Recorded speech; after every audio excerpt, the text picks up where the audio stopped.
Ready?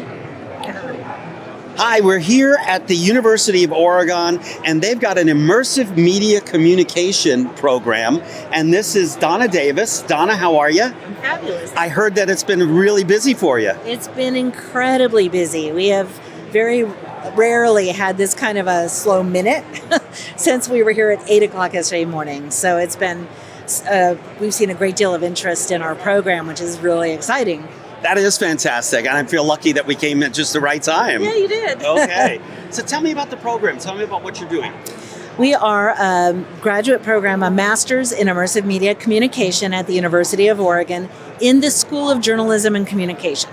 So that's what kind of makes us real different. There are other schools of journalism and communication that are teaching XR for storytelling and that sort of thing. But this program is really designed, we're producing strategists. So as we're surrounded by people that are building hardware and software and working hard to be first to market, how many of them actually stopped and said, wait, who's our audience? Right. What are our goals? What is our message strategy? Which technology are we going to use? What are we going to do with them when they get there so that they come back and we can build community? And how do we evaluate our success? So those are classic, that's that line of strategic communication, that we've got these incredibly powerful technologies that we can take people on adventures. How are we doing that through that lens of marketing, branding, public relations, advertising, which people haven't really been paying a lot of attention to in this space yet. It seems like a very holistic way to go at it. I think so. One of the things, it was really interesting. There was a study that came out a couple months ago that said there are more people in video games than television and film combined. Yep. So, and it is a totally untapped market.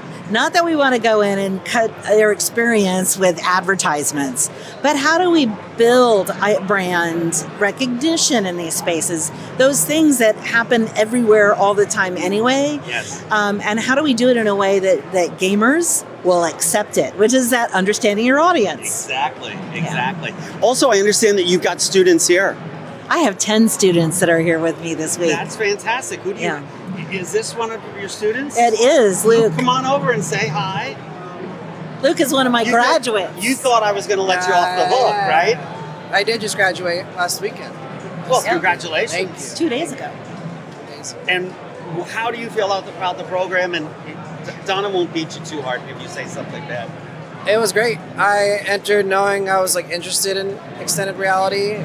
I may have been the biggest advocate, I think, in my cohort. And I personally take more interest in the designing of the experiences and creating experiences, but it's been awesome.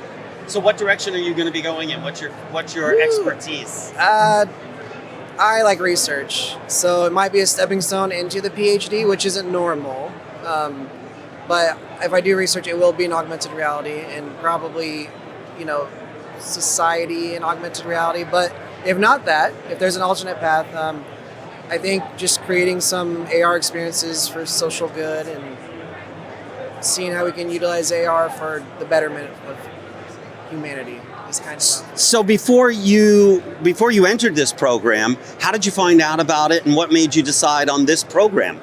So my undergrad is in psychology, which is a more research-focused program. I actually reached out to Donna in 2020 or before, years ago, and was just kind of shopping around looking for programs that at the time I was interested in emerging media, which turned out to be XR, but just trying to get into the world of AR and VR and XR. And I'm from Portland area, so it was a local and ended up being kind of the best match because the faculty's all great. And there's another instructor, Danny Pimentel, and Donna, and she sold me on it. We'll give her some kudos. But yeah. Well deserved. Yes. And just my interest in the immersive tech is kind of what brought me to it. Yeah. That's fantastic, and I wish you all the best with it. Thank you. Donna, I think you're doing a fantastic thing here, and I appreciate it from the business side of things that I'm on. And I hope you're doing stuff with virtual video. Well, we are, absolutely. And that's actually, let me just, as we look across the table, we have these experiences. So the experience loaded on this headset is telling the story of endangered sea turtles. So when you lift up your hand controller, It's the fins of a turtle. You have become the turtle. Wonderful. And you are swimming through the ocean and experiencing what it means to be endangered and in treacherous territory, which oceans have become, which is also our waves of Jeju it's about environmental advocacy through the lens of storytelling in VR. And then in the other Quest 2, that is started as a 360 video of the Eagle Creek fire, which almost took out the entire Columbia River Gorge, historic place. And our colleague in multimedia journalism did the 360 video, and our students and Danny, our other colleague, is converting that into photogrammetry in a way that you can walk through the burn. Which humans are allowed to do unless you're a ranger in the woods. Yeah. So, and our students also, the experience that we have on one of our iPads is this Hope for Haiti project that's right next to us. Wonderful. So they built the content for that.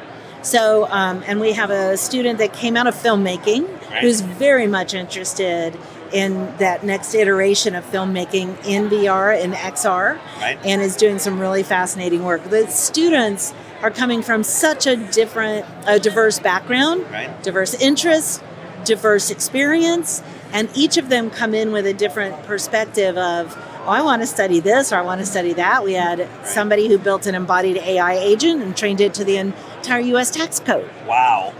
Luke actually didn't say his project was so cool. He worked with city planners to use AR to show them how they were adding bike lanes to major roads. Right. And, people get real upset when you mess with their traffic. Yeah. And he showed this is what it will look like if we do this project, which is a bit of a miracle for city planners who are always fighting with, trust me, it's going to be great. Right. Instead, he was able to give them a visualization. Right. Exactly. So important. Yeah. Right. So important. So telling stories in ways that take you there, which print traditionally has not been able to do. Broadcast has limitations. Right. Here we can, it's the ultimate time machine. Yes. Not to mention fantasy machine, not to mention communication machine. Yes. All in one. Yeah. That's fantastic. Thank you guys so much. Yeah, my pleasure. Thank you. Okay. And good luck. Thank you. All righty. Okay. Here we go again. I demand more. I want it, I need it, and I'm gonna have